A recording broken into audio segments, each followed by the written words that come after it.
everybody.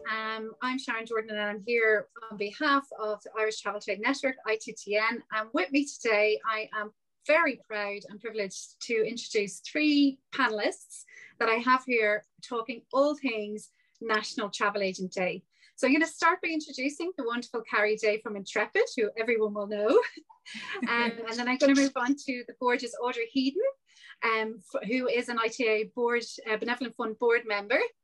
And then lastly, I'm going to introduce Kayleigh Spelman, ex-Carb Travel, who I'm sure everyone is also very au fait with.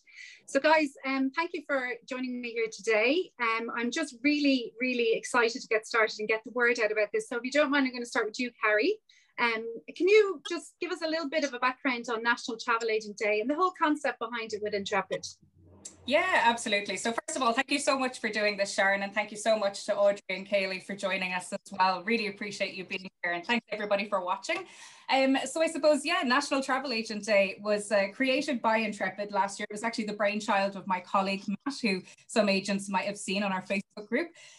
Obviously, I don't need to tell anybody how awful last year was, and we just really kind of felt like the industry was just in such a bad place. There was a lot of negativity, and we at Intrepid really just wanted to try and lift the spirits of everybody, bring a bit of positivity, a few smiles to the industry. So we decided to create the very first National Travel Agent Day, because obviously our friends over in North America and the guys down in Australia, New Zealand, they all have their own day, but there was nothing in the UK and Ireland to celebrate travel agents and travel advisors. So we thought it would be a really good idea to create the very first day. And of course, now we've got the second day coming up on the 23rd of July, and absolutely cannot wait. There's so many suppliers that have gotten on board, lots of great deals to be had out there, agent exclusives, different meetups, competitions. It's just going to be a fantastic day. I can't wait.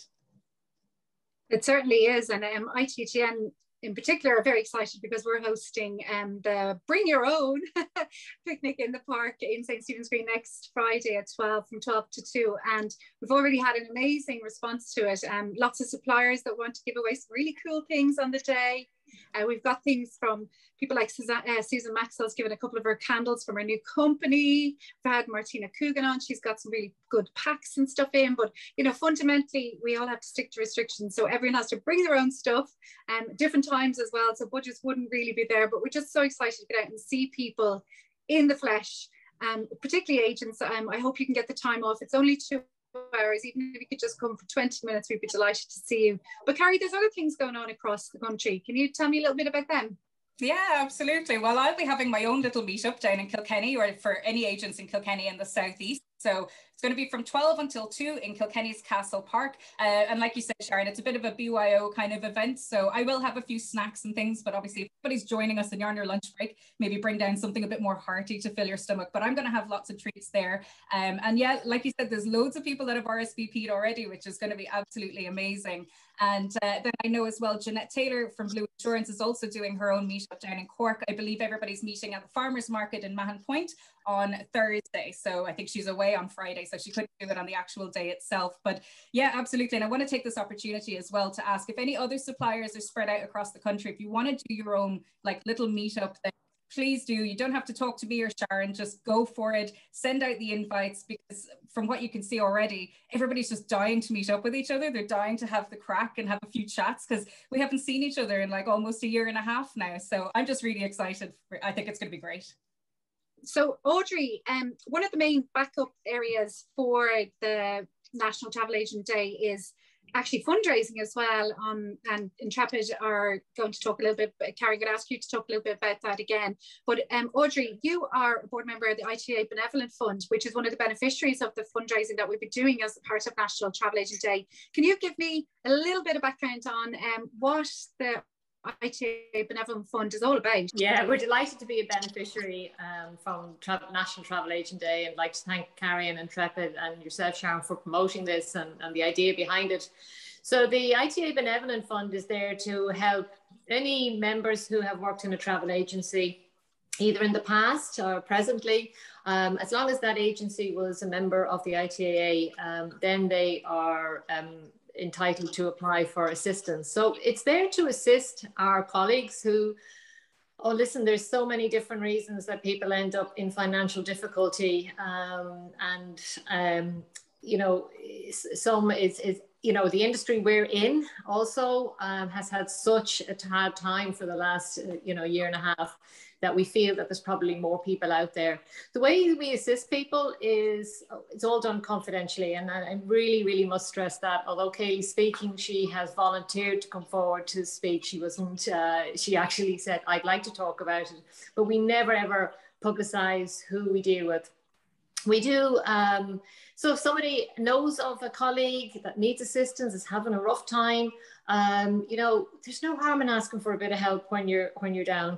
And that often can be just that little bit of helping hand can get you back on the road again. So we help in all kinds of ways. It could be that, you know, you need your rent paid. It could be that you can't afford new medical equipment for a sick child. We might be able to help with that.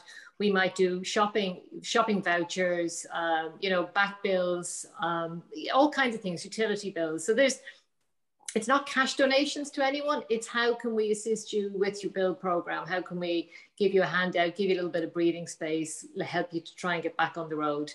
And the money that's raised, it comes from obviously the ITAA members who give money at their annual subscriptions, sometimes raffles at the awards night. We get some personal private donations, and obviously this is going to be a fantastic little boost now to help us assist other people. Kayleigh volunteered to come forward today to talk about this. And Kayleigh, you have such a strong and beautiful story. Everyone is, you know, very well aware of you, as I said at the start, but also your mum and your daughter. So Kayleigh, could I pass to you to say a few words about your experience with dealing with the ITAA Benevolent Fund? Yeah, we were up in Crumlin with our daughter Maya for 6 weeks. So initially she was in ICU and they had said 2 weeks, and then they dropped the bombshell that it would be 4 to 6 weeks. So I was like, okay. So I was out of work, Eamon was out of work, no money. So then they got on to me about this Benevolent Fund. My mum had mentioned it to me or whatever, and it just helped us massively. Like, we had bills paid because my carers benefit money, you can't apply for that until you're out of the hospital. So we had no income whatsoever. Now we had donations from friends as well, but the Benevolent Fund massively, like, was so good, and we appreciated it so much. Like, our bills are paid, petrol, food shop. Like, Ryan was at home in Galway, they paid for his after school, so it was just a massive help to the whole family, really. Like, Eamon wasn't getting paid, I had no money, stuck up in the hospital. We were like, what the hell are we going to do? But no, it was a really good thing to get, and really, really great help to any family that would be going through it. Like, so it's a really good cause. Kayleigh, I mean, I don't even have words for what it must feel like to have been in that situation. I happened to be on a press or a fam trip with your mum, and when it happened, we were on a Uniworld cruise, and the rush to get her home and the panic and the stress of the whole thing. I'm just delighted to hear that you actually got that level of help, because not one of us could ever imagine how hard it is to have a sick child and all the worries that go with that, and just having one thing taken away from you in terms of having to worry about money meant you could focus on your daughter. And how's she getting on? Oh yeah, she's great. She was up in Dún Laoghaire for physio. That was last November, so she's due for a review now before she starts primary school, so we're hoping that she gets brought up there again. Like, the physio, due to COVID, there's nothing really. We are going to a private physio, paying for that on top of going to Enable Ireland, and it still hasn't been enough. So we need to get her back up to the NRH. So I'm hoping, I'm praying that they take her back up, because she improved the most with them up there. Like, they're brilliant.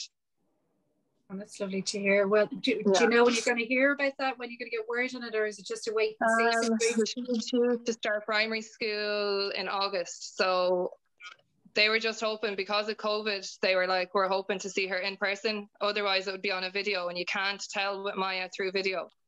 No, you have to see her in person. So they're like, hopefully by that time restrictions will have lifted, which they are now, and I hope they don't go back up, because if they do, we won't be able to get up there. Yeah. So like our physio and stuff has been put on hold due to COVID mainly. So hopefully it stops some stage and we can get up there. Well, I have to say, I'm having great joy watching her on Facebook, and she seems to be coming along great. We're just so glad that mentally she was okay. She has the weakness on her left side, like she can't use her left arm and she has the limp in her left leg. But the one thing that was going through my head was her brain. But thankfully that was all fine. So thank God. Thank God. Well, I'm like, for fear of starting to start crying now, I'm going to thank you so much for sharing your story with us. And I'm going to maybe pass back to Carrie just for a second, just to talk. Carrie, if you can tell us just a little bit about the fundraising element of next Friday. I know you'd mentioned it's been split between 2 charities. Can you tell us a little bit about that? Yeah, absolutely. Thanks so much, Sharon. And thank you so much, Kayleigh, for sharing your story. It's great to hear that Maya is doing better. But yeah, fingers crossed the COVID restrictions eased and that you can actually get back to the physio.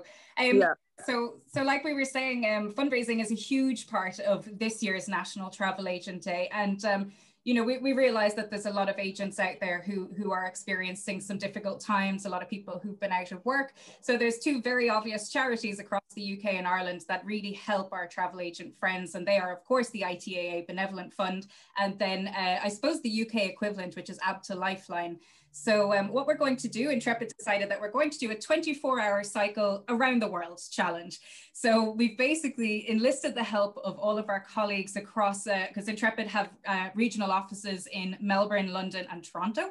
We also have some smaller offices then in other countries as well. So we're going to have 24 people cycling for an hour. So we've got the 24 hours covered between Australia, our region, and then North America and South America as well. And yeah, we're all doing our own little individual fundraisers. So I think the goal for Intrepid is to raise about £1,000 or €1,000. It's going to be split 50-50 between the 2 different charities. But of course, we are asking as well, if anybody else in the trade would like to do their own fundraiser, the money will all go to either the ITAA Benevolent Fund or the ABTA Lifeline, or it'll be split between the 2, I should say. So if anybody else wants to do their own little fundraiser, even if it's just a little bake sale on the day or anything like that, we're more than happy to take your donations. I'll share the link with you, Sharon, and maybe you can accompany this video with the link if anybody wants to create their own team, or if anybody just wants to sponsor me, that's fine, because I'll be cycling from 8 until AM. So that's my little slot on National Travel Agent Day, and then I'll be scrambling home to have my shower and wash my hair and get ready for the day. But yeah, absolutely. So that's the main fundraising is going to be for the ITAA Benevolent Fund, like Audrey has told us about, and ABTA Lifeline. So please do get involved, donate if you can. I do need a bit of help to get to my €200 my target. So if you want, you can always sponsor me. But yeah, thank you so much to everybody in advance. And I just want to say, like, a massive thank you for everybody that came on the panel today. And Kayleigh, you're an inspiration and a very, very strong woman. And Audrey, all the work you do behind the scenes of the ITAA Benevolent Fund. Please, please, please, everybody get involved for next Friday and reach out to the ITAA Benevolent Fund if you know anybody that's struggling.